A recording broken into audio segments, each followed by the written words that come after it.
आपके लिए बना हुआ है। पैसा आ रहा है किंतु जा कहाँ रहा है ये समझ नहीं लग रहा। ये देवगुरु बृहस्पति ज्ञान का कारक ग्रह है, आपके धन दृष्टिकोण को संचित भी करेगा, पुष्ट भी करेगा और वृद्धि भी करेगा। फाइनेंशियल दृष्टिकोण में किसी भी प्रकार के बड़े डिसीजन लेने का यदि आप विचार कर रहे हैं, 18 अक्टूबर के पश्चात से बेस्ट समय आपके लिए कोई नहीं हो सकता।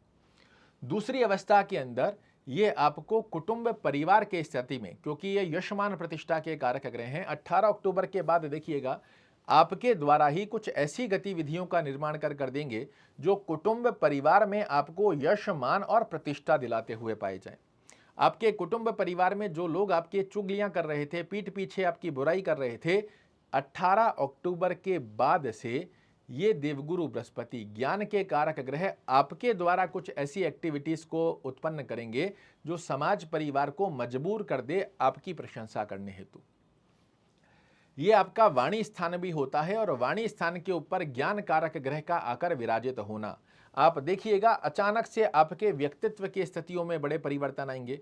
आपकी वाणी की स्थिति कुछ इस प्रकार से मधुर हो जाएगी कि बिगड़े से बिगड़े कार्यों को भी आप कैसे अपने फेवर में ले आओ, आपसे भली भांति और कोई नहीं जान पाएगा। एक तो मिथुन लग्न के जातक वैसे ही बड़े ज्ञानवान, बुद्धिमान, सूझवान होते हैं, इन्हें बहुत अच्छे से पता होता है किस जगह किस प्रकार की प्रेजेंटेशन चाहिए। और जब अमृत तुल्य देवगुरु बृहस्पति आपकी वाणी में घुल जाएगा तो फिर कहने ही कुछ अलग लेवल के होंगे।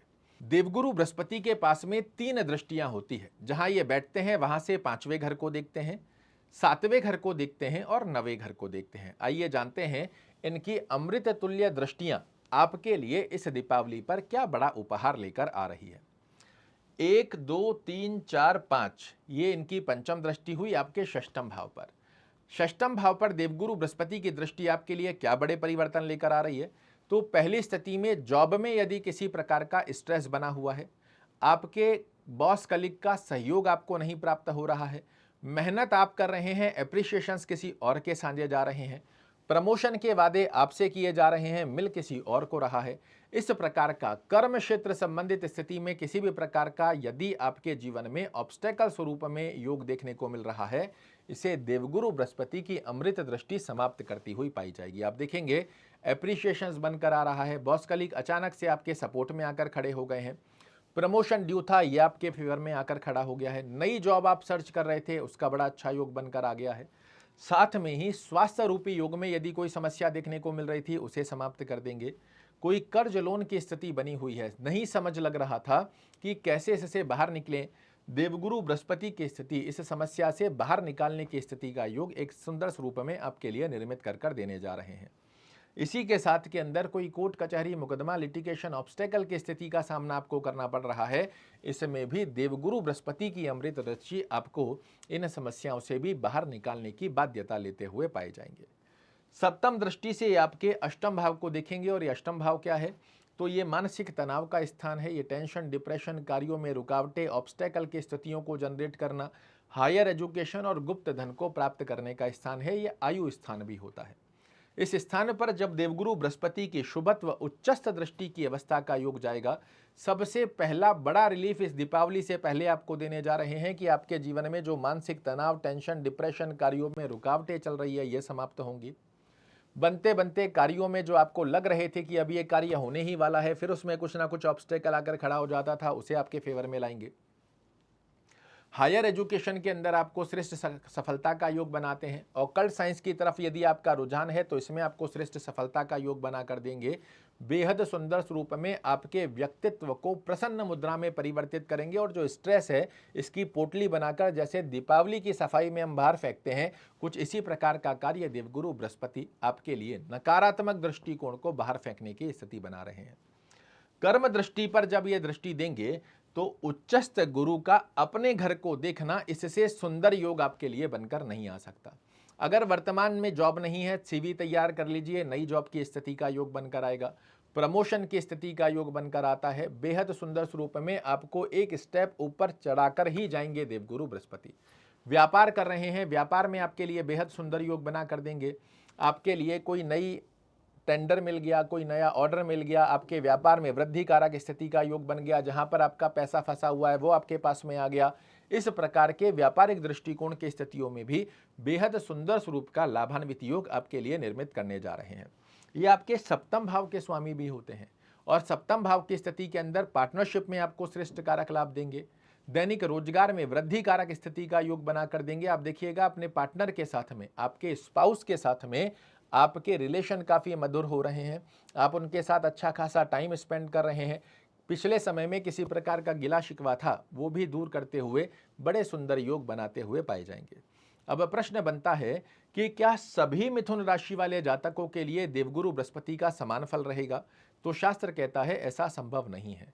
जिस ग्रह का आप फलादेश सुन रहे हैं उस ग्रह का प्लेसमेंट आपकी कुंडली में कैसा बना हुआ है ये बहुत इंपॉर्टेंट होता है। इसी अवस्था को आपको कुंडली में चेक करना है ताकि आप इसे साइंस की तरह लें, अंधविश्वास की तरह नहीं। ये डीप कैलकुलेशन आपको कोई नहीं बताता और उसी कारण से आज ज्योतिष को अंधविश्वास की संज्ञा में लिया जा रहा है, जबकि एक बहुत डीप सब्जेक्ट है और ये एक साइंस की तरह काम करता है। डे बाय डे व्यक्ति के जीवन की स्थिति को प्रदर्शित कर सकती है ये गणना, अगर हम सही से समझें। आपके पास अपनी कुंडली बनी हुई है, इसे खोल लीजिए और जो स्थिति मैं बता रहा हूं इसे अच्छे से चेक कर लीजिए। यह आपका लग्न स्थान है। इस स्थान से देवगुरु बृहस्पति आपकी कुंडली में 6वें, 8वें और 12वें घर में नहीं होने चाहिए। कैसे काउंट करेंगे, मेरे साथ कीजिए। 1 2 3 4 5 6 ये आपका 6वां घर हो गया। 7 8 ये आपका 8वां घर हो गया। 9 10 11 12 ये आपका 12वां घर हो गया। लग्न से 6वें, 8वें, 12वें घर में देवगुरु बृहस्पति नहीं होने चाहिए। और साथ में ही यदि आप मिथुन लग्न के जातक हैं तो आपकी कुंडली में पराक्रम भाव में भी देवगुरु बृहस्पति नहीं होने चाहिए।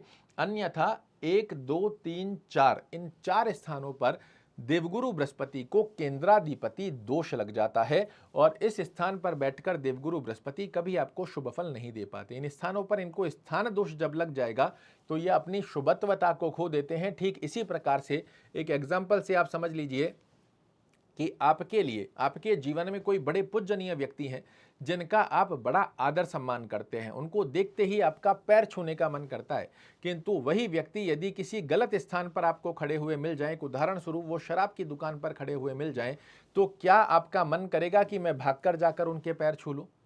वो स्थान उनके योग्य नहीं है, इसलिए उनको स्थान दोष लगा है। उसी प्रकार की स्थिति इन 4 स्थानों पर देवगुरु बृहस्पति को लग जाती है और वो आपको कभी शुभत्व फल नहीं दे पाते। किंतु इन 4 स्थानों को छोड़कर जहां कहीं देवगुरु बृहस्पति आपकी कुंडली में बने हुए हों, ये एक एक शब्द आपको जो मैंने कहे हैं, दीपावली की 2 दिन 3 दिन पहले की स्थिति से यह अवस्था प्रारंभ होने जा रही है, जो कि 100% आपके जीवन में सत्यता के साथ में प्रदर्शित होगी और दीपावली को देवगुरु बृहस्पति आपको बहुत बड़ा उपहार देकर ही जाएंगे। ओम गुरुवे नमः का जाप करना, विष्णु सहस्त्र नाम का पाठ करना या सुनना, दोनों में से जो संभवत स्थिति बनती है इसे फॉलो कीजिएगा। अगर देवगुरु बृहस्पति एक अच्छे भाव में बने हुए हैं, गुरुवार के दिन जितना संभवत रह सकता है पीली वस्तुओं का सेवन करो, बड़े अच्छे लाभ देखने को मिलेंगे। पुखराज धारण करना आपके लिए बेहद अच्छा है, किंतु इन स्थानों पर यदि देवगुरु बृहस्पति 6वें, 8वें, 12वें घर में नीचस्थ अवस्था में या पराक्रम भाव में बने हुए हैं, कोई लाख क्यों ना कह दे, गलती से भी पुखराज मत पहन लीजिएगा, अन्यथा अच्छा तो कुछ नहीं किंतु समस्याओं की दुकान आप अपने द्वारा ही जरूर से खोल लेंगे। फिर भी मेरा रिकमेंडेशन रहेगा, स्टोन धारण करने से पहले किसी अच्छे विद्वान से अपनी कुंडली का एनालिसिस करवा कर ही स्टोन धारण करना चाहिए। ये बेहद सुंदर स्वरूप में आपके लिए कार्य कर देता हुआ पाया जाता है। यह दीपावली आपके लिए बहुत मांगलिक हो, आपकी समस्त मनोरथों को माँ लक्ष्मी के आशीर्वाद से पूर्ण आप जीवन में करें, इसी कामना के साथ आपसे विदा चाहूँगा। कल फिर से एक नई जानकारी लेकर आपके सामने उपस्थित होऊंगा, तब तक के लिए नमस्कार।